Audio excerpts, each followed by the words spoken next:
She goes, am I swabbed? She goes, start Animal Quest already. I've been waiting 10 minutes, streamers these days. Look, at least I have a starting soon screen. Cutie, Cinderella, okay? I had to prepare. I had to unearth the freaking lizard, okay? So that he could be here for his special day. It took a minute. I had to do it very gently. There he is. Hello, everybody. Welcome back to Animal Quest. Hooray! Cutie, what are you doing? I would actually ban her as a chatter. Unboxing stream with Toast. Yes, I did unearth Toast. He does have a hide, in case he wants to go in there. We'll see how he does. This is what episode of Animal Quest, Space? Do you have any idea? 13th episode of Animal Quest, you guys. Are you streaming in the dark? No. And I think you're being a little dramatic. I think it looks fine. It looks fine. How's the audio? How does it sound? How's the audio? How's it sound? What do you think about the intro? Good length? What do you think? It does look a bit dark. It did look a little different, didn't it? It doesn't matter. It was 96 that said that. So it's fine.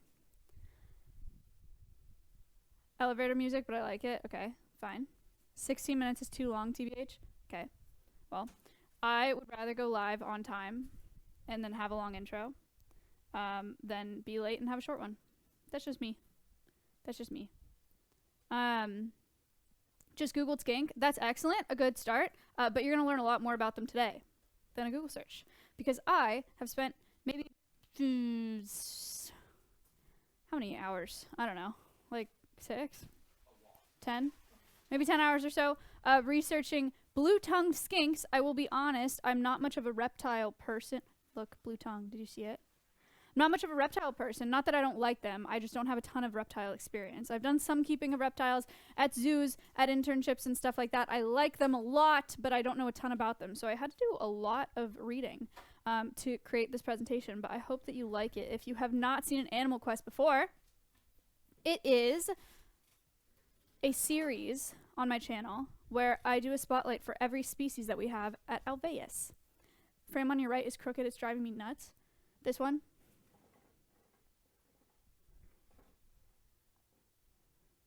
Is that better?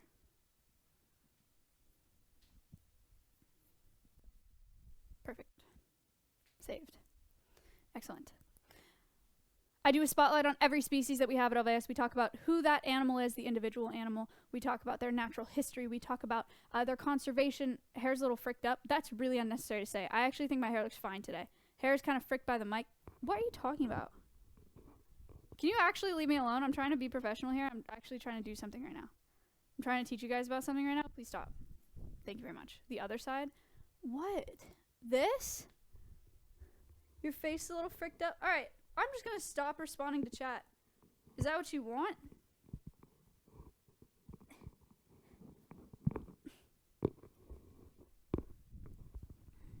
The wall is too white. I'm done. I'm done. I do a spotlight on each ambassador that we have to teach you guys about the conservation threats that they face and what you can do and to get to know them a little bit better. Okay, so it's Toast's special day. Toast was born on July 4th. He's very American, except he's Australian. This is an Australian lizard. Before I talk to you about blue-tongued skinks, about who they are, what we're going to learn about who Toast is. Max, I'm sorry, this is cutting out. Max made... Hello? Why? Hello? Okay. Max made a video about who Toast is. I would show you I would show you, I swear. Is it backwards? Yes. Perfect. Oh, great. Yeah, that's excellent. Perfect. All right, here we go. Who's Toast?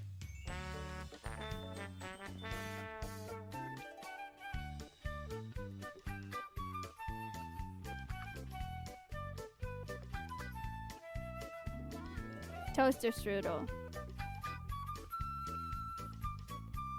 I don't know if you guys knew this, That's true. Oh, it says he had to be separated, is what that says. That was his tail in late October. We think Toast is the one on the left.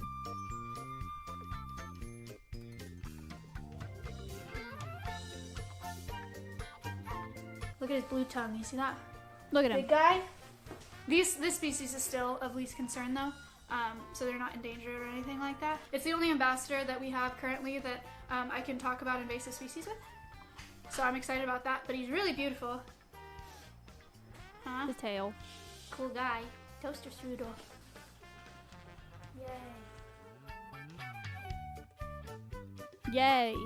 Toast. Look at him. He's a reptile? Yes, he is. So cute. So cute. Somebody said he's a reptile. That is true. So Toast is a reptile. Do you guys know the difference between a reptile and amphibian? We've talked about this before. This isn't really a part of my presentation, but we'll talk about it anyway. Hi, buddy. I'm sorry. He's mad. He doesn't really want to be a part of this. They do have scales, exactly. So true. So reptiles have scales that are made of keratin, like what our fingernails are made out of. Our amphibians have semi-permeable skin that needs to be moist. Reptiles are precocial at birth, which means they pop out and they're ready to go. The amphibians go through metamorphosis. So start out as tadpoles kind of thing. You check out his tongue, very, very cool. Amphibians need water to survive. They lay eggs in water. Reptiles lay eggs on land.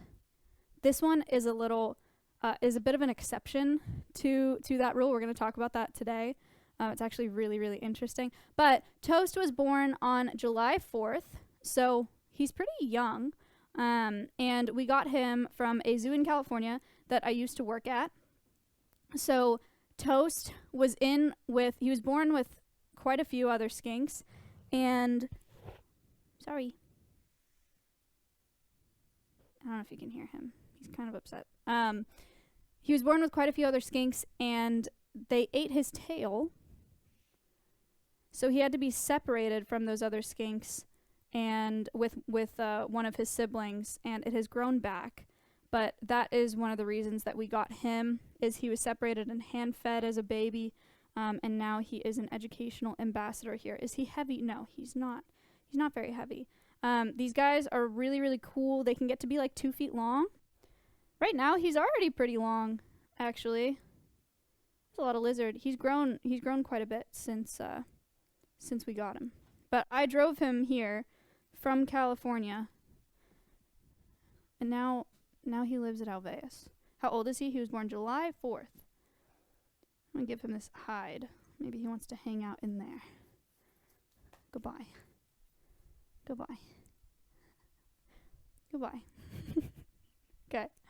We'll leave him in there. We'll try not to bother. I'll pull him out again when I talk to you about some of the cool skink adaptations. But we'll talk first about their natural history. Okay. This is a blue-tongued skink. I don't know if you guys have heard of skink lizards otherwise, but they're not all blue-tongued skinks. That photo of all the types of variations, those are variations of just blue-tongued skinks. That's just blue-tongued skinks. There's a bunch of subspecies, but there's a ton of other types of skinks in the world. These are lizards. There's the two most common subspecies of blue-tongued skinks are the eastern and the northern. Toast is a northern. This is Toast right here. And they're Australian lizards. Their wild diet, their favorite food in the wild is snails. But they also eat a variety of other insects, bugs. They eat flowers. They eat grasses. They eat veggies if they can get a hold of them. They're omnivores, so they eat pretty much everything. They're solitary for the most part, except for mating, obviously. They're ectotherms. Do you guys know what that means? A lot of people say cold-blooded. Technically, that term isn't accurate. Ectotherms just mean they rely on external sources for heat. So they need basking space and they need to stay warm to survive. They're primarily diurnal, and they brumate in colder seasons. Brumation is the reptile equivalent of hibernation of a bear. So when it's cold and they don't have energy, and because they're ectotherms, they will just brumate. They'll just pretty much like shut down and not move, you know. So yeah, can you repeat all that? No. And that's their range. Their native range is that orange part of Australia. Again, Australian lizard. Some adaptations. Okay. It's a really interesting section, and it was really fun to make because these. Is this crackling? Is it crackling for you guys? It's bothering me. It's crackling a ton for me. Yes. I think it's just the wires. Like, I think.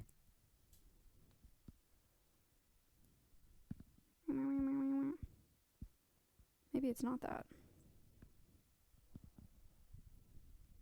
Okay,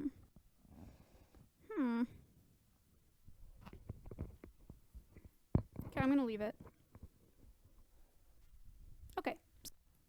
Number 1. Dymatic display. A lot of people have asked why tongue blue. He ate too many blue candy. Why blue? Why tongue? Whatever you guys were asking before. So that is pretty much their own. Oh my lord. That's pretty much their only defense mechanism. Is looking scary. So they have this blue tongue. I'm gonna show a video. It's an evolutionary strategy where an animal adopts a display designed to scare off a predator. There's a couple other examples of dymatic display here. There's a praying mantis in the bottom corner, king cobra in the top corner, that frilled lizard up above me, and then there's a, you can't really see it, but there's a cat. When cats like arch their back and hiss and their fur pops up, that's even an example of dymatic display. But this is what skinks look like. This is a wild skink that is really mad.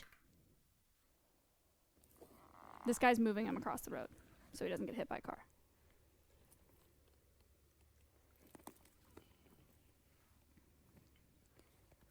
Angry.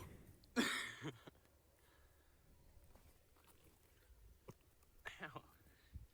You bit me. Yeah. You were going over here, so I'll let you go. Goodbye. So there's a northern blue-tongued skink. Actually, another really cool thing about their tongues, I'll give you a close-up of his tongue again, maybe see if you can see it. Another really cool thing about their tongues, hi buddy, is that they react under UV light. So it's thought that predators are able to see that glow. We're not, unless we put a UV light on it. But can you show your tongue? Yes. Look at that. So the back of the tongue is the most UV, it reacts the most to UV light. So when they're really freaking out, they'll stick their tongue out all the way. One more. Show them your tongue one more time, buddy. One more time. Toast. Pause, champ. Thank you.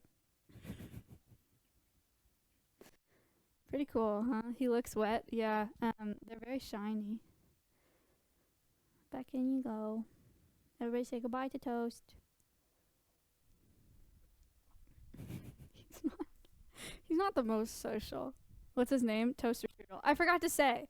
His name is Toaster Strudel because he was born on the 4th of July, and we were looking for uniquely American foods for that reason, and we found that Pop-Tarts are American, and then it made us think of Toaster Strudel, and now his name's Toaster Strudel. It's not a very good story. That's why his name is Toast. Anyway, cool. So dymatic display is an adaptation for blue-tongued skinks because they don't really have other defense mechanisms. They can't bite very hard.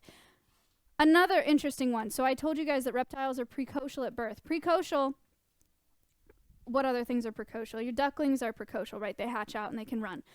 Horses, drop on the ground, get up, run. Precocial. Humans, absolutely not, useless for years, right? Reptiles are precocial at birth. So after a snake hatches out of the egg, it's going, right? Giraffe, same thing. With blue-tongued skinks, they give ovoviviparous birth, which is the same as, I think I've talked about this with the cockroaches. It means that they store eggs within the body until they're ready to hatch, and then the young are born alive. So it's basically like live birth, except they're not mammals. And they do lay eggs, they just store them in their body until they're ready. Which is sick because eggs are super vulnerable, right? There are lots of things that like eating eggs, and they're defenseless, of course, because they're eggs. But when they keep them inside the body and then they can give live birth, then they're off on their way, can at least run away, can at least stick their tongue out and scare people, you know? So kind of cool that blue-tongued skinks do that. Another cool thing that lizards can do is called autotomy, which is dropping their tails. You guys ever heard of lizards dropping their tails? It's very weird. I'm gonna be honest. I love reptiles. I think they're so cool. This really freaks me out. It really freaks me out that they can do this. So as a way to escape, Toast included is capable of dropping his tail if something grabs onto it, so he can run away. And here's a video explaining how that works. Many species of lizards have mastered the art of escape. Fractures on their vertebrae allow them to detach And the tail along keeps moving. multiple points of their tails. With cracks in their bones, one would expect them to lose their tails often. Yet unless they're in danger, most species' tails stay faithfully attached. And when their tails do detach, some lizards can grow them back. After all, the tail is an important organ, helping them move and balance with ease.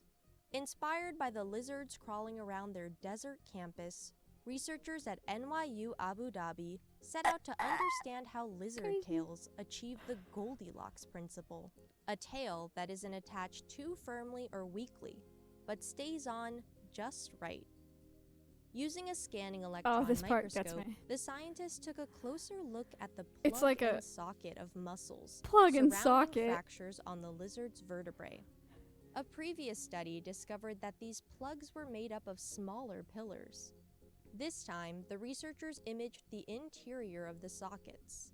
They expected them to contain grooves that the micropillars inserted into to create a strong interlocking bond. Instead, they Easy found USB that the port. sockets were mostly smooth, speckled with faint imprints of the micropillars' tops. This meant the muscle plugs were merely touching the socket's surface.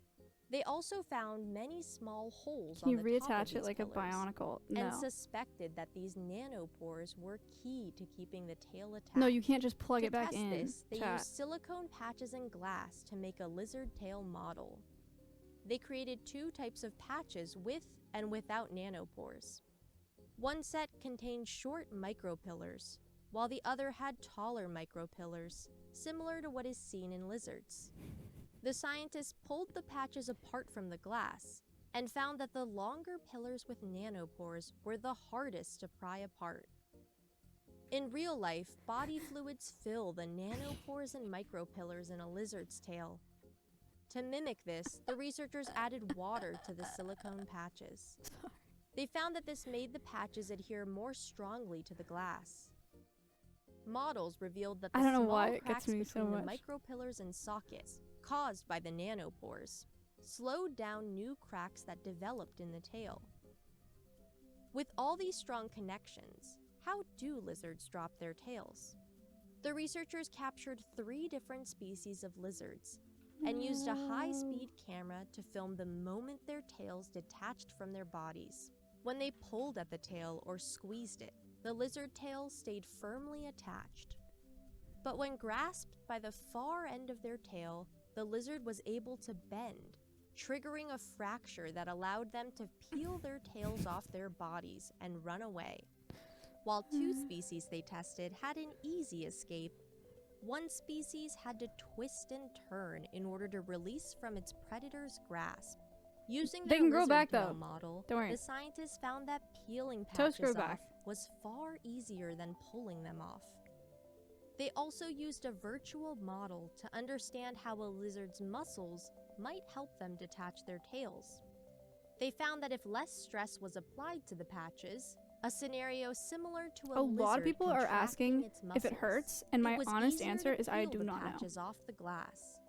They hope the mechanisms behind this balancing act can inspire new products, such as bandages in the mouth, where chemical adhesives wouldn't work as well. That's crazy. Sometimes it takes a gross encounter to inspire the most creative solution to our problems. Ass toast. One thing about things like this is you have to remember that it's not the same. It is not at all the same as my arm ripping off, you know? It's made to do that, and a lot of animals don't experience pain the same way that we do. They don't have the same pain receptors that we do. But I don't know. That one, if I knew so many of you were going to ask that question, I would have done the research on it, and I'm sorry that I didn't predict that. I don't know. Yeah, we don't know how they experience pain. That's right. But anyway, that's a really cool adaptation that Toast has, is if he gets grabbed by the tail by some predator, he can drop his tail, the tail continues to move because of the nerves in it, and that distracts the predator, is that there's this like moving, flopping around detached tail, and they can get away, and then they can grow back their tail and, you know, do it again. Could he still do it? Yes. I will absolutely not be demonstrating that. I would actually rather die than do that to this lizard. I'm sure he'd be fine. I don't know if it would hurt him, but I could not do that. Anyway, so there's some adaptations. I will shout out right now. If you guys have questions, I don't know that I'm going to be I don't know if I'm going to be able to answer all of them, because again, I'm still learning a lot about reptiles, but I will do my best. You can do #ask followed by your question, and we're doing a Q&A session at the end of the stream. So those are some cool adaptations. Conservation. Okay. These lizards are listed as least concern at the moment, which is excellent. This is the IUCN status. This is they go out and count populations. They go out and count populations and see how many are left. Blue-tongued skinks are of least concern at the moment, but there are threats to their species nonetheless. Okay, there are a few of them. Let's start with the first one. Pest control and bioaccumulation. I would like everybody to please clap for me for making this graphic. What do you think? We're going to talk about bioaccumulation. We're going to talk about biomagnification. Okay, they're two separate things, but they're usually related to each other. Okay, bioaccumulation is what happens when an individual animal accumulates toxins or accumulates pollution or poison or whatever over its lifetime. So if you have one, here's the example running with this whole time. Okay, blue-tongued skinks. What is his favorite food? What did I say at the beginning of the stream is their favorite food? This is a test. Like tuna and mercury? Yes, great example. Yeah. Snailage. Yep. They love snails. What do gardeners hate? Snailage. So, gardeners are using a pesticide to poison snails. Blue-tongued skinks are eating those snails that are poisoned, and then the blue-tongued skinks die. It's the same thing that happens with rat poison, right?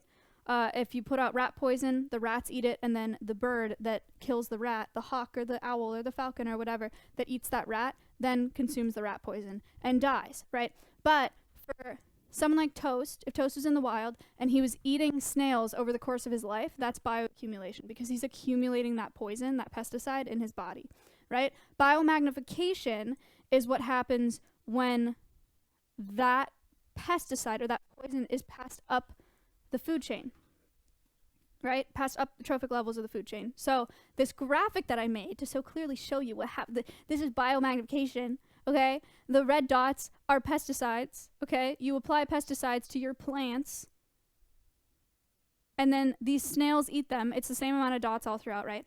These 3 snails eat the pesticides on the plant, so then the snails are poisoned, and then the 2 skinks eat those snails, and then there's more poison in the skinks, and then 1 magpie eats those 2 skinks, collects all that poison in the 1 magpie, then the dingo eats the magpie, and all that poison's still there, right? That's biomagnification. That's what, at first, it was evenly distributed around a lot of plants, but as it moves up the food chain, you guys know how that works. It goes into 1 apex predator because it doesn't exit out of their system.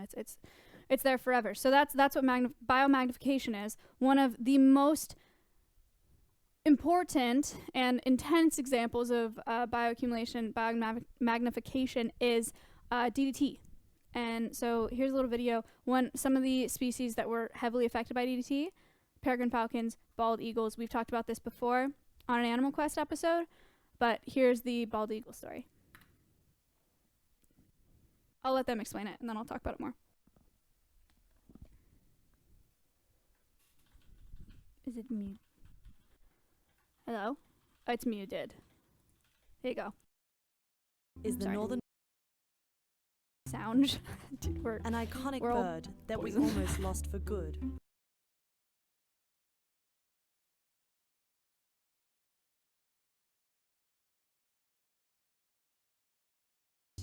it's like mine, just about. They are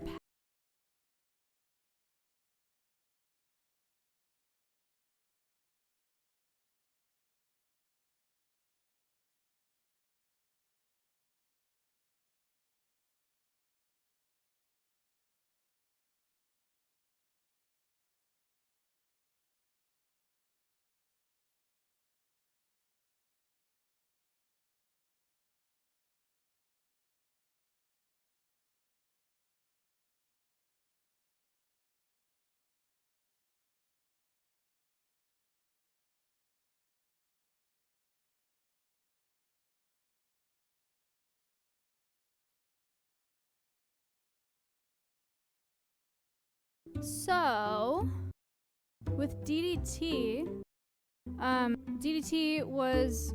Connor, is DDT an insecticide? Is DDT an insect... Do you want to talk about DDT? Connor's really good about talking about DDT. He'll talk to you about it. Yeah. They just watched the video on bald eagles. Oh god. Let me move it. No, I got it. There we go. DDT was a pesticide used 50s, 60s, and 70s. Eventually was banned because it was causing bioaccumulation in fish.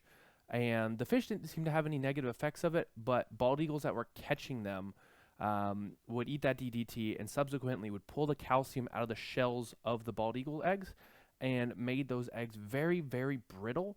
So even like that much of a touch would break the egg open. Squishy eggs. Oh, it was crazy bad. It was a very effective insecticide, and they would just dust it everywhere, just use it everywhere. And they thought, oh, it's fine, just like asbestos. Oh, it's fine. You can breathe it in. You can eat it. No big deal. But it actually, it wasn't just bald eagles. It was golden eagles, peregrine falcons. It bioaccumulated in a ton of birds. So there you go. Bye. Connor, what's the full word? I can't say any more. Chow, what does DDT stand for? Spell it right now. Spell it. Can you say that? Dichloro-diphenyltrichloroethane. There you go. They're still in California waters. They're still struggling with it. In California, there's still DDT in California water, Connor said. So yeah, they used to spray it everywhere. You can, if you search DDT on YouTube, it's actually, there's a video where I was looking for videos the other day, and it was U.S. government sprays DDT all over children, because they were just like children in they were swimming, and there were mosquitoes out, and so they just have like a DDT sprayer, and they're like spraying the kids with DDT, because they were just like, oh, it's safe, like it's great to get rid of mosquitoes.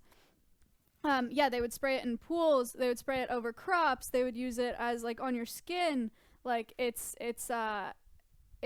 was everywhere. It went everywhere. Some people were saying that it's illegal, but Space looked this up. We were talking about this yesterday. It's not, right? It's not illegal if it's used for malaria. The World Health Organization has said that it is like the benefits outweigh the cost in trying to fight mosquito-borne illness in humans, because that's such a massive problem. So it absolutely still is used, but it's certainly more controlled than it was before. Anyway, that's a great example of bioaccumulation, and probably the most popular example of bioaccumulation. But does that make sense to you guys? Oh, there's a poll. There's a poll. You can answer, you can interact with this poll by just typing A, B, C, or D. By 1972, by what percent did peregrine falcon and bald eagle populations decrease due to DDT? Is it A, 20%, B, 50%, C, 70%, or D, 90%? What do you think? Thank you guys for watching. Thanks for being here. Appreciate it. Also, Duncan's right by my foot right now. She's chewing on my boot. Duncan's my pet rabbit. She just had surgery, so she's inside while she gets meds, and she won't stay in the cage, so she's just free roam. We can't contain her. Anyway, okay, we got 47% think it's 70%, 44% think it's 90%, 5% think it's 50%, 3% think it's 20%. The correct answer. That's not the correct answer. Oh, that's how many you guys thought. You guys thought that it was C. The correct answer is D. The correct answer is 90% of peregrine falcon and bald eagle populations were gone because of DDT by 1972. It was like we almost lost these two bird species, right? And they're doing much better now. But peregrine falcons, for example, they went extinct in some parts of the U.S. Because there were none of them left because of DDT. So it really is, it's a crazy problem. And it starts so small. You know, it starts with rodenticides, with pesticides, with things like that. You're like, oh, I just want to kill these beetles. You know, and there's a domino effect when it comes to any ecosystem. And this is a really big one. Next problem that skinks face in the wild is vehicular skink slaughter. Well, I have to read this to you. I didn't think it'd be, sorry. As ectotherms, skinks seek out external heat sources to bask and help regulate their body temperature. And one of the best basking spots for reptiles is pavement, right? Because it soaks up so much heat and it's really warm and it feels really good on their bellies. And so reptiles will go to pavement a lot to bask, and then they become roadkill. So that's a problem for skinks in the wild, but it's also a problem for lots of wildlife. This is a graphic. It collects from like 14 different studies all of the vehicle-related wildlife collisions, or vehicular wildlife deaths in millions per year in each of these places. So we got 340 million per year in the US. There's 5 million per year in Australia. And yeah, geez, it's a crazy number, There's so many animals that are hit by cars. It also, like, it builds up on itself. So like I was saying, the chain reaction with any ecosystem, if you hit a rabbit on the highway, right, it runs across the highway because it doesn't, yeah, whatever. Rabbit runs in front of your car, you kill the rabbit. You leave the rabbit on the highway, and then the vultures come, because vultures are scavengers, and then they eat the rabbit on the highway, and then the vultures are on the road, and then someone hits the vulture. You know? Road salts used to attracts animals to roadsides as well because they like to lick it. That's an interesting, I hadn't thought about that. That's probably true as well. For reptiles, the heat from the road is really attractive because they're ectotherms. And so it's kind of just like baiting them into death. It's crazy. It's a big problem. So vehicular skink slaughter is another risk to them. This one is interesting. I was considering not including this. I was really excited when we got Toast because I was like, okay, perfect. Like I can talk about invasive species with this ambassador. But they have a really interesting story. Sorry, I will read this to you. You don't have to read this. So with blue-tongued skinks, this is a northern blue-tongued skink. There are also eastern blue-tongued skinks. So those are the two most common. In the 1930s, people introduced cane toads to Australia as a way to control the beetle populations on their sugarcane crops. There were a bunch of beetles eating the sugarcane crops, and they were like, no. And then they brought in cane toads, and they're like, eat the beetles, which is so dumb. And we've learned that now that invasive species are a thing, and that's never a good idea, right? But cane toads are poisonous. Cane toads are poisonous. And so all of the native wildlife that started feeding on these toads, because they eat frogs, they eat toads, skinks will eat toads as well, would get poisoned. Dogs will eat cane toads. Not that that's native wildlife, but will will eat these toads and then be poisoned. This is a really interesting story for invasive species, and it's not usually how it works, but with eastern populations of blue-tongued skinks, they've actually developed a resistance to cane toad toxins because of another invasive species. In the 1950s, they introduced this flower that I put a picture of. It's called Mother of Millions. And it was introduced as an ornamental garden plant in the east in Australia. And it has a toxin that's like the same as cane toad toxins. And so over the course of like 20 to 40 generations, the eastern skink population became resistant to cane toad toxins because they could eat Mother of Millions and develop an immunity to it. So eastern populations of blue-tongued skinks are pretty stable because of this invasive species of plant, but the northern populations still don't have this plant. It hasn't spread to the north yet, so they have not developed that resistance. I just want to note, you don't solve, just so everybody here knows, you don't solve an invasive species problem with another invasive species. This is like a very, very unique circumstance where it worked, okay? But they didn't do it on purpose, right? They didn't introduce this plant because they were like, oh, this will save the lizards because we messed up with the toads. It was a coincidence. They brought it in there and it coincidentally worked. They did studies on these lizards. They injected them with cane toad toxin. They injected them with Mother of Millions and found this connection. But it was an absolute coincidence. And so when I went to do research on invasive species and I was like, oh, this is going to be such a good one. Like, I'll talk about cane toads. I'll talk about whatever. I was like, damn it. Like, that's really, really kind of unfortunate. But anyway, look at this headline, by the way. Poisonous invasive plant protects Australian lizards from poisonous invasive cane toads. Damn it. Anyway, you get it. So they are at risk. He is a northern blue-tongued skink, so his population in the wild still is at risk because of cane toads. Anyway, invasive species are at risk. The pet trade. Okay. Frack. Okay, I'm just gonna go here for right now, because this is actually really important. This is a really important part of this animal quest. The most important part of this animal quest, actually, I would say. I'm showing you two pictures here. The reptile pet trade is a big problem. We talked about it with the snakes. We talk about it with Georgie a little bit, but I have never talked about the extent to which it's a problem. Okay?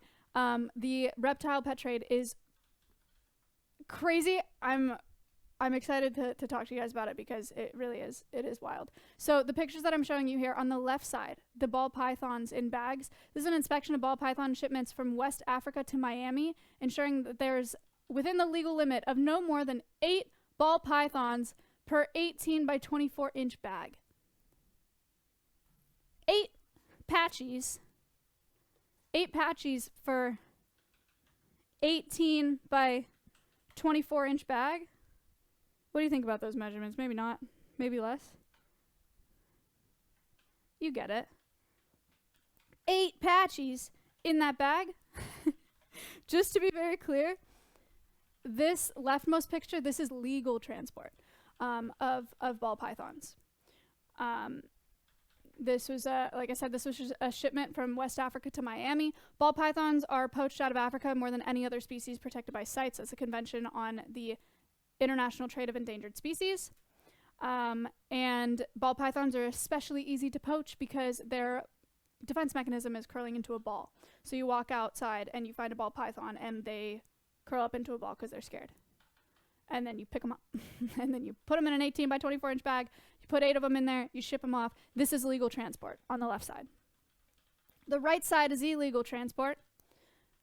Seizure of 80 live snakes by Cameroonian customs in 2020. This is just 2020, folks. This whole bin is filled up with bottles that have snakes in them. This is also how they transport a lot of birds, is in plastic bottles. The first ball python that we got at Alveus that did not survive was transported in PVC pipe into LAX through cargo. So there was PVC pipe with caps on it, and they stuffed a bunch of snakes inside that pipe, and that's how they were transported. This is not about reptiles in particular, but other transport is putting birds in hubcaps in cars, hiding them in hubcaps to cross the border in a car, which is constantly turning. So a lot of these animals, reptiles included, they don't make it through transport just to reach the buyer. But let's talk about this. Now I can actually stand up. Okay. This is really, really bad. We talked about the transport, and I wanted to show you guys that first so you understood what it looked like and how bad it is. But the way that this industry works, so half of the reptiles on the web are captured from the wild, according to a 2020 Nature Communication study. I cited it because the number seems so crazy, okay? I did my research, I looked into this seems accurate, but that's a lot to take in. That half of the reptiles in the online pet trade are captured from the wild. Why are they all captured from the wild? Because then you don't have to take care of them, right? So if you want to breed ball pythons in captivity, you have to have good husbandry. You have to give them the proper humidity and the proper temperature and the proper substrate. And they have to have the ability and the strength and the resources as an individual to reproduce, right? But if you don't want to do that, you can just go out into the wild where they survive naturally, as they're adapted to, and pick them up, right? And there are a lot of people that don't have another source of income in the countries where they come from. And they know where these animals live and they know how they behave, and they make a lot of money off of going out, picking them up, shipping them off. And a lot of them die, but there's not much stake in losing them because you're not putting in resources into raising them and breeding them. So that's why most of them are wild caught. A lot of people purchase reptiles not knowing that they're wild caught. A lot of them are labeled captive bred, and you don't even know that they're wild caught. But it's a really, really bad problem. So it gets worse. Over 30% of reptiles traded online have not been evaluated for a conservation status. What I was mentioning before, you know how animals are listed as least concern or vulnerable or endangered or critically endangered. For that to happen, people need to go out and count their populations and see how many are left. And they get a conservation status that way, right? So 30% of the reptiles that are in the online trade, oh, I almost spoiled a poll for you. I almost just gave you a stat that I can't give you yet. There are a lot of reptile species in the pet trade, I'll say that much. But 30% of the ones in the online pet trade have not been evaluated for a conservation status, okay? Which also means that they're not protected by CITES. CITES, like I said before, Convention on the International Trade of Endangered Species. For a species to be included in CITES, it has to go through a process that requires evidence to show that they need protection, and it takes like 10 years. It takes like 10 years for these species to be protected by CITES, to have regulations on them where like, no, you can't sell this species because they're at risk, right? But because 30% of these reptile species have not been evaluated for their population, they can't be nominated to be protected by CITES because there's no evidence to show that their population's at risk because we have no idea how large their populations are. 79% of the reptile species in the online pet trade are not regulated by CITES for this reason. Because they haven't been evaluated, they haven't been nominated to be protected because we don't know how many there are. 79% of traded reptiles online are not regulated by CITES, and we don't even know how many there are in the wild. We could literally, under our noses, be losing thousands of reptile species and not even knowing it because they're all being traded, and we don't know how their wild populations are being affected by this trade.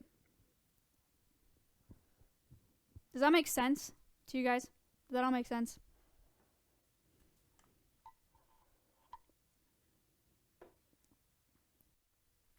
Isn't that crazy? Isn't that crazy? I never knew there was online pet sale. By the way, I would like to mention this study that was done in 2020, it didn't include sales on social media. It only included sales on web pages, and a lot of people sell reptiles just through like Instagram and other social media sites, TikTok. You know, this study did not include social media, so it's actually worse than this. Probably. So, examples here. We have legal pet trade up above me here. These are geckos being sold in a reptile expo legally. The other two pictures of these geckos, these are two critically endangered species of geckos. Somehow they're like the lucky ones that have been evaluated, that we know that they're critically endangered, right? We know that that their populations are at risk, but even though we know that, they're not yet protected by sites because the process takes such a long time. And I felt very gross, but I did a deep dive and I found a listing for one of them where I could buy it for $150, and that's that like black line under that gecko picture. It is a cave gecko from Thailand. I don't want to say it. I'm going to mess up the name, but it says it on there. So these are critically endangered species of geckos that you can find in the online pet trade. And I think there are over 500 species of endangered reptiles that are sold online. So I swear I've seen that gecko in my house. If you're in Thailand, maybe. Probably not, though, because it's a cave-dwelling gecko, but a lot of geckos look similar. There's a lot of species. But this is a literal, like, I literally searched, like, for sale, and I went through a bunch of reptile forums, and I put in the scientific name, and I spent a while trying to find one, and this is a listing that I found, like, of this critically endangered gecko. So, crazy problem that reptiles are facing there. A poll. How many live reptiles were imported into the U.S. between 1989 and 1997? What do you think? A, 1.5 million. This is a period of what, like 10 years? A, 1.5 million. B, 15.8 million. C, 12.5 million. Or D, 18.3 million is how many live reptiles imported into the U.S. for the pet trade between 1989 and 1997. We got a lot of people saying C, 12.5 million. A lot of people saying D, 18.3 million. Got B, 5.8 million. Why these specific years? It was a study that I found that had like really clear numbers that I thought would work well in a poll. Sorry. I know it's kind of like a random view, but like it just goes to, you know, it's a clear like 10-year time period, and it shows how many. So, All right. We got, most people think 53% say C, 12.5 million, 34% say D, 18.3 million. The correct answer is 18.3 million live reptiles imported in the U.S. in that 10-year period, which is a lot. This one I find to be more depressing somehow. What percentage of all reptile species can be found in the online pet trade? So, what percentage of all reptiles ever, your lizards, your snakes, like all of them, all of the species, can be found online to purchase and have shipped to you as a pet? I did kind of lead into the answer for this one, and I think you guys are getting it. 80% saying D, 36% of all reptiles, 17% saying C, 25% of all reptiles, 4% of you saying 12% of all reptiles, and 2% of you saying 9% of all reptile species. Teacher gave me the answer, sorry. So 80% of you said 36% of all reptile species can be found in the online pet trade, and you are correct. 36% of all reptile species found in the online pet trade, 79% of which are not protected or regulated by sites. And we don't know how many there are. I would like to reiterate that. We don't know how it's affecting their populations because we don't know how many there are in the wild. So then you get on these reptile forums. By the way, just to like give you a little anecdotal experience of my deep dive. One, you can't search on IUCN what the population is of specific species because they're not evaluated. But what you can see a trend in looking through reptile forums and finding all these reptiles online is a trend of like, oh, these reptiles are super popular, and then years later, rare gecko. Like, it's really hard to find them all of a sudden. They become more expensive. It's really hard to purchase them because there are so few, and I wonder why. You know what I mean? Does that make sense? And then they're just listed online as rare. Which, crazy enough, makes them more valuable, right? People then pay more for them because it's harder to get them. This is simple supply and demand, you know, the economics. People pay more for them because now they're rare, they're exotic, whatever. And then they're more in demand. So they work harder to find them, to then sell them. And then they're just poached out of existence. That's how that works. So that is the pet trade. So recommendations. What can we do here to protect our reptiles, to protect blue-tongued skinks? Number one, first and foremost, to source your pets responsibly. Ensure your pet is captive bred and that you have researched proper husbandry.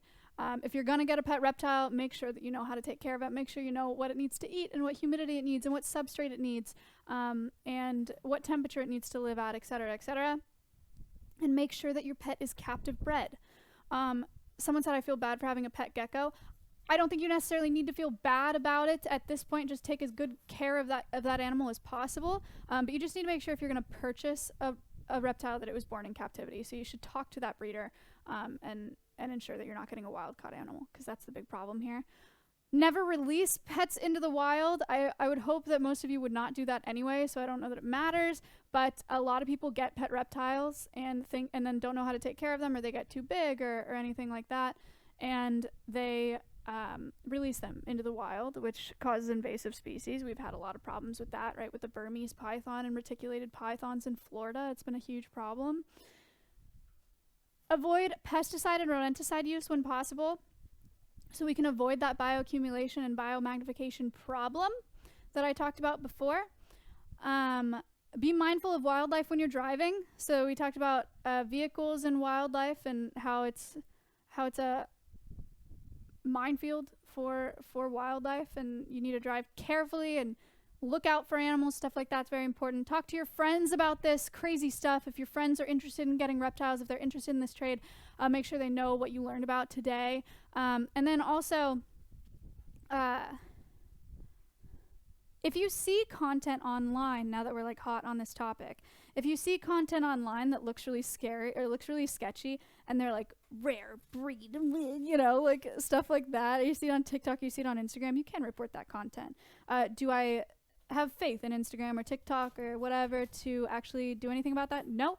But you know, there's a lot of people here right now, so it's worth saying that it's important to report that content, and it can make a difference eventually.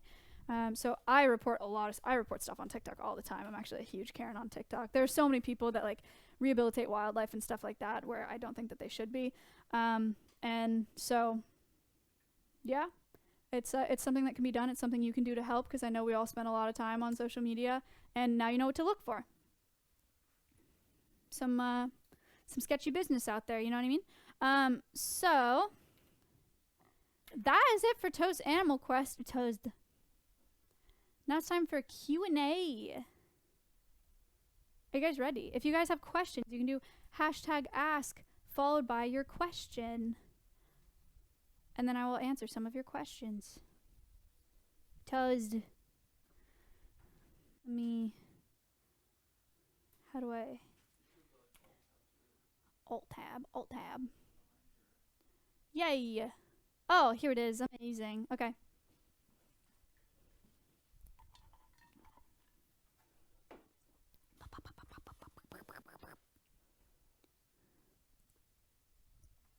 Night Flash asked, does toast smell like sourdough or wheat?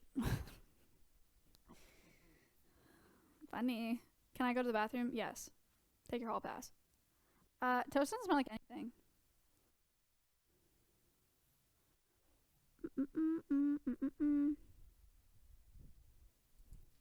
This is really mean.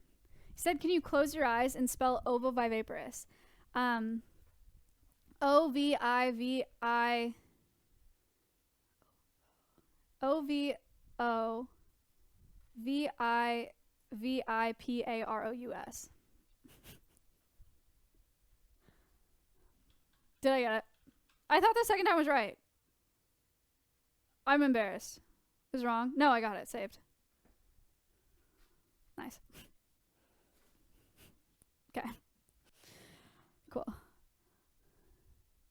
Okay, interesting question. Pigeon home. If someone encountered them on the road, like the video you showed earlier, is it okay to move them? Is it bad to move them or dangerous? This is an interesting question. Actually, Connor, you can weigh in on this question if you're interested. If I see an animal crossing a road and it's like a turtle or something, I will move it to the other side of the road because I don't want it in the road. If I saw a snake in the middle of the road, I would move it off the road. But I also have been working with wildlife for a very long time. I don't want to tell y'all to go out and grab a snake because you also don't know how to ID snakes. And I don't want you to grab a venomous snake and die. If there's something in the middle of the road, I feel like I should encourage you to like usher them across the road and make as little contact as possible. Don't pick it up if you don't have to pick it up. Also, it stresses the animal out. So like, don't pick it up if you don't have to pick it up. Like, don't touch it if you don't have to touch it. Just try to like, you know? If it's sitting there, grab like a stick and like toss. Yeah, if it's sitting there, use a stick if you want to. If it rattles at you, don't. If it's a tortoise, you can pick it up and move it because you're gonna be there for literal days if you try to like, come on, buddy, like usher it. But not if it's a snapping turtle. This is why I don't actually like this question. I feel very scared right now. Just be very careful. Just be very careful. I'm not. I think you get me. I think you get it. Okay.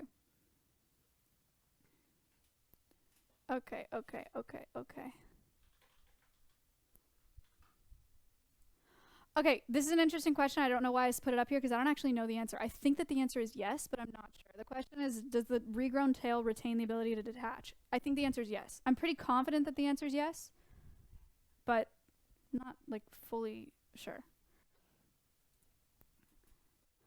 Gargoyle said, what's Toast's favorite food?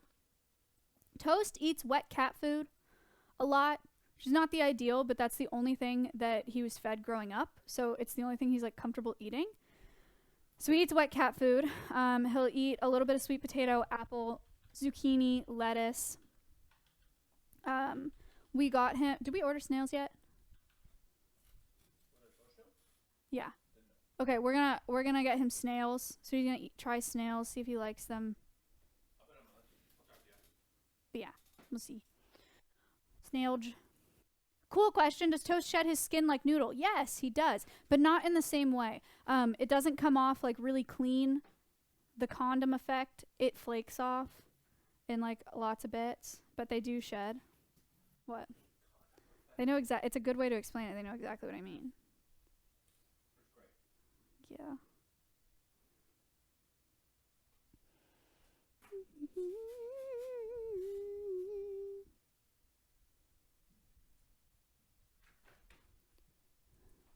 Why blue for the tongue? Why not pink or green? That one I don't really know how to answer that. Imagine he eats out here. This is Toast's produce plate for today. If you guys are wondering what he eats, this is his veggie plate. It looks like it has kale and peas and broccoli and blueberries and cucumber and zucchini. A little bit of everything. Thank you, Kayla. Hooray. Toast, if you want that, you can go.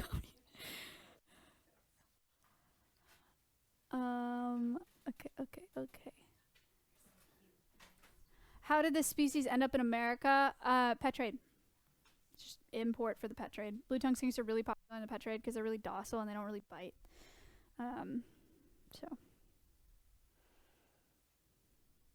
Oh my god, what an excellent question. How do we get a hold of those sick plushies on the back shelves? Guys, Valentine's Day is in 2 weeks, okay? 2 weeks!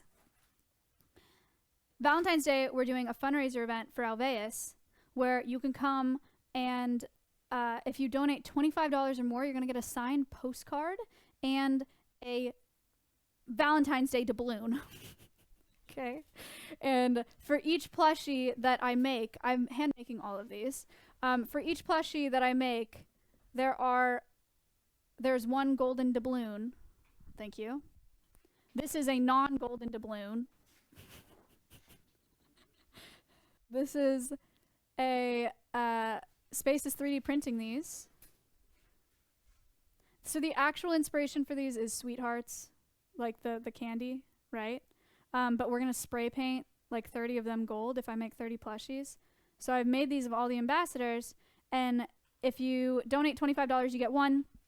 If you donate $50, you get two, etc., etc. So it's increasing your chances of getting a golden one. If you get a golden one, then you get a plushie. Does that make sense? Top 5 donors get to choose the plushie that they want as well. You know? So that's how that works. Thank you for asking. All right. Interesting question. Soren, can the tail grow a new lizard? Technically, I didn't read about it, but my answer is a hard absolutely not. And I'm very confident in that.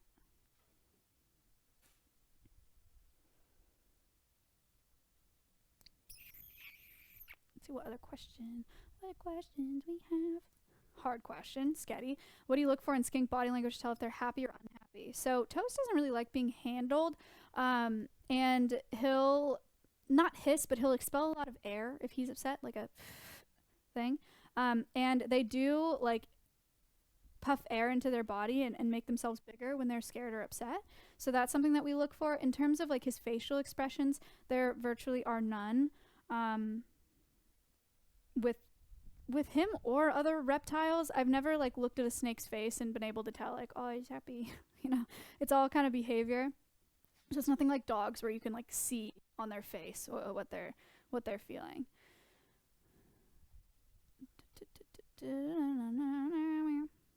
Okay, the only idea I have for this, so how do we get rid of slugs and snails in our gardens without slug bait? Or are there good slug baits? There may be better slug baits than some of the really harsh pesticides that are used. I haven't done research on those pesticides. As an ag student, my only advice to you is a trap crop. So we did some research on trap crops when I was in college, and you do like a little line or a little feeder or something with snails' favorite foods. And for us, so when we had crop rows, we would do a couple rows and then we do a trap row, and then we do a couple rows and a trap row. And in the trap rows are where all the insects hang out, and they just eat all of those. It's a controversial method because it helps them to thrive because they get to eat their favorite foods and breed more. So it's kind of a tough one. But there are lots of different natural methods out there that you can do your research on as well. But yeah, that's all. That's the only idea I have. Sorry, it's not like the best one. There's also I wrote a paper in college once about using different colored lights to attract or to use phototaxis, which is the nocturnal insect's attraction to light, and they're attracted more to different kinds of light. And so if you put up certain lights in certain areas, that it can help attract those moths. It takes a lot of research on the pests and what they want to get them away from you. I am 100. Did you guys hear that? Did you just hear Oliver? Yes or no? Space. I just heard it again, and I'm so positive. Did you hear it? Guys, again. How are we? They're hearing it. They hear it. They hear it. They hear it. I'm so thrilled that you can hear that. Oh, it's probably through the cam. We have Actors Companion up, so it allows audio. Oh. So right click on that and close that out. That is what. Oh, because I had the parrot cam up on the cam app. Sorry. Okay. Connor and Space gaslit me before. I told that I put this in. We were doing our like audio tests and stuff, and I was like, "Why did I just hear Oliver?" And they're like, "There's no tabs open." And I was like, "I guess I'm losing it." And they're like, "Yeah, crazy." And I told Space, I was like, "No, I definitely heard that." And he's like, "Okay." What the heck? Okay.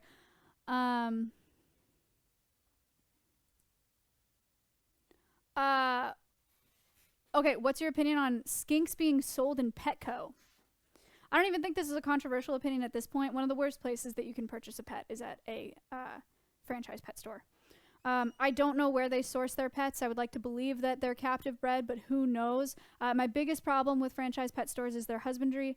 Every time I go in there, there's some pretty awful husbandry. Husbandry being how those animals are taken care of. Their humidity is always awful. Their water quality is awful. You get very unhealthy pets from there.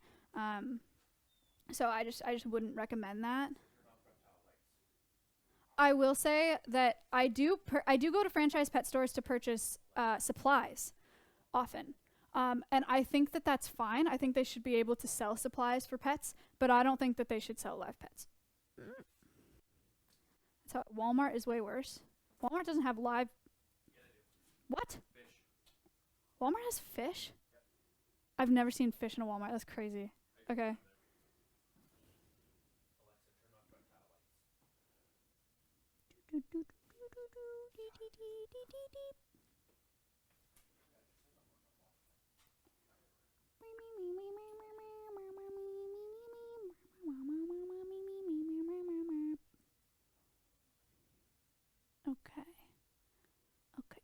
Okay. Sorry, I'm looking for the next. This is an interesting question. Would it still be considered wrong if you were to buy a critically endangered lizard to use it for awareness? I think it depends on the situation, but if I had to answer generally, I would say yes, it still would be wrong. I would not like to purchase an animal and support an industry just to do conservation. You could weigh the two out, right? And maybe one is more powerful, but even then, I thought about getting a zebra here for a long time to live in the pasture to use for education. And the only place that I could really purchase a zebra would be off of a game ranch. And I just refused to give them my money. Even if it's to then rescue a zebra that may be shot otherwise, to educate people about what goes on. I cannot give them my money. I would rescue one if it got moved out of that operation, but I can't do that transaction. It's just like, it's too much. Very interesting question. Okay, do you think Morph Market is safe for ordering reptiles? Morph Market in particular, I don't know, but the idea of Morph Market, there are lots of different color morphs in reptiles and geckos, especially in ball pythons, stuff like that. It's a complicated question because if you're researching a color morph, if you're going to get a ball python that's white with a couple brown spots and has a smiley face on it, for example, you're definitely getting a captive bred snake. Right? That's not something that someone picked out in the wild, which is good because it's not a wild caught animal. That being said, a lot of color morphs come with a lot of issues, and a lot of people go way too far in breeding color morphs. So Patchy is one-eyed. He was born with one eye, and it could be because he was bred as a special color morph. His color does not exist in the wild. There's a spider morph in ball pythons that's really, really popular, and they are born with neurological issues. They have this wobble, like they literally can't balance themselves. They're constantly wobbling. So there are problems with breeding those, just like there are problems with breeding brachycephalic dogs, pugs, French bulldogs, right? We go too far a lot of the time, but at least you're getting something captive bred. So there's like good and bad things about that.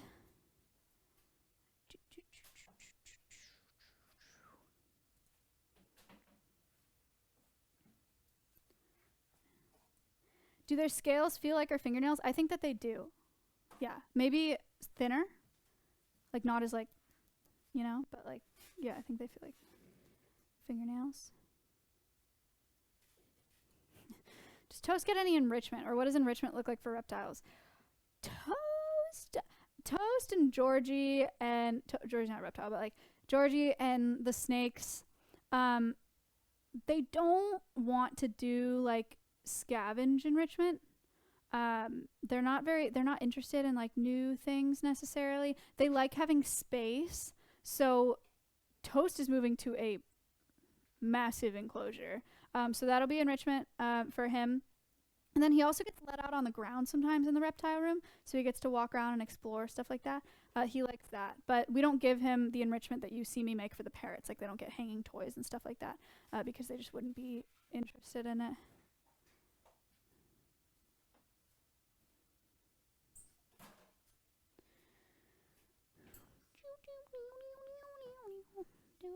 Okay, couple more questions.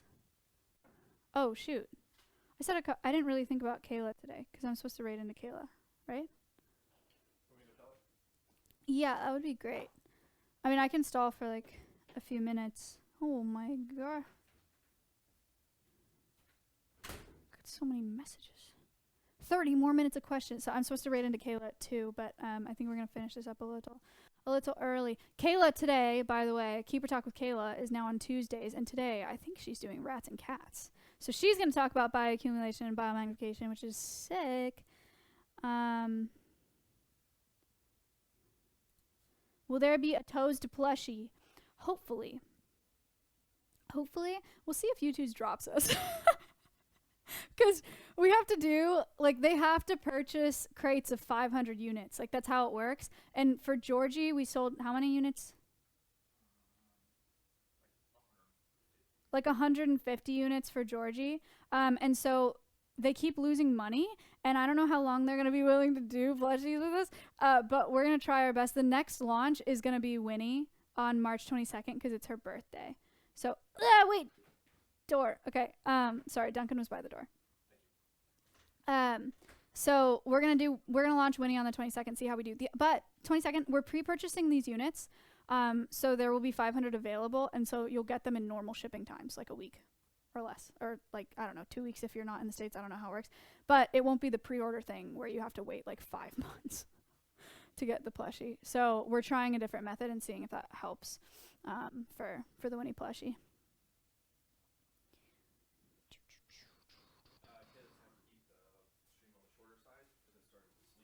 Oh, okay.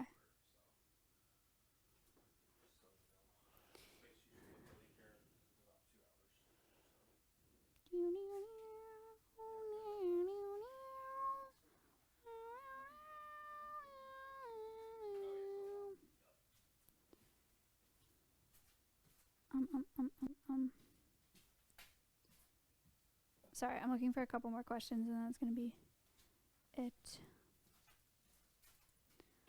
Is the sanctuary owned by the state or who owns it? Thinking about finance and stuff.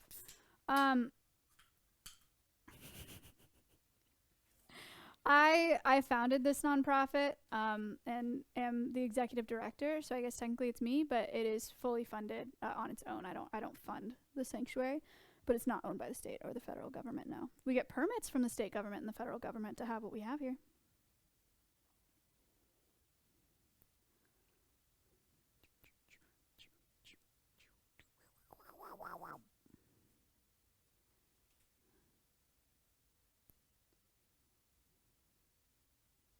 He's in there.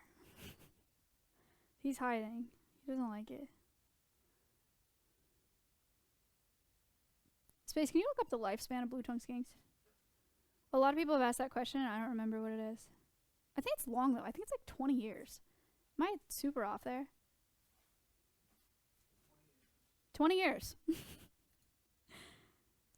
Can I eat the doubloon? No. Connor, can you eat that doubloon? Mm-hmm.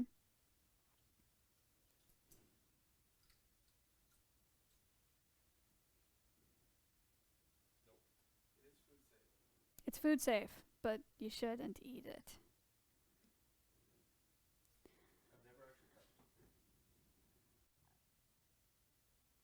Toast? Really? He hates it.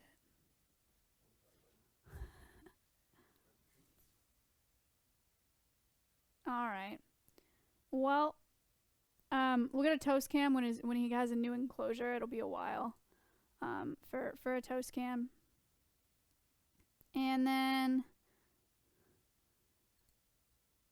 all right, that's fine. It's not a question. I can't believe you typed hashtag ask before that, but all right. Sure.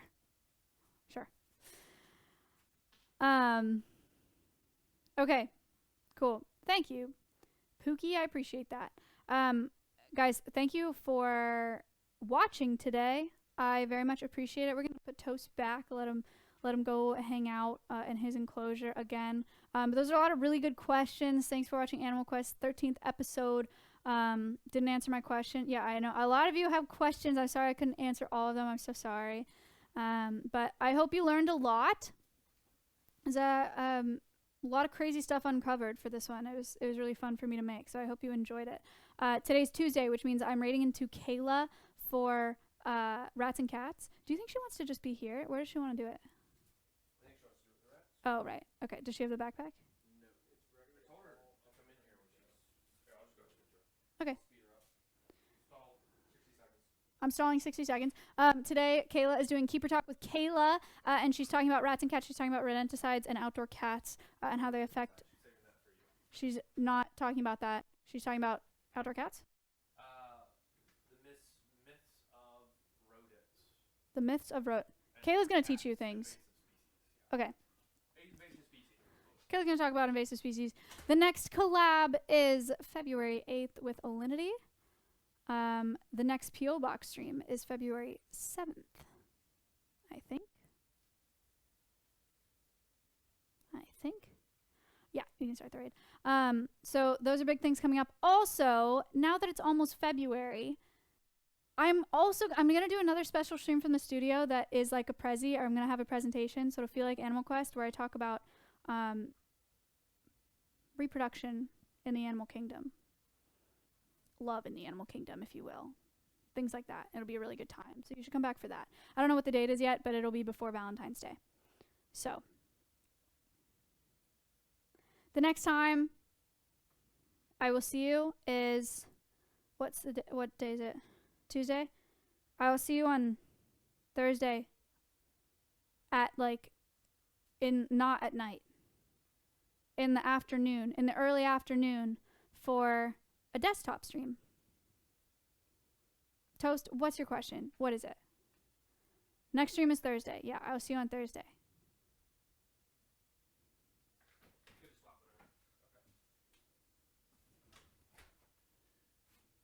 Can you ask Toasty to guess what? Toast, guess what? I'm only doing this because he's Australian.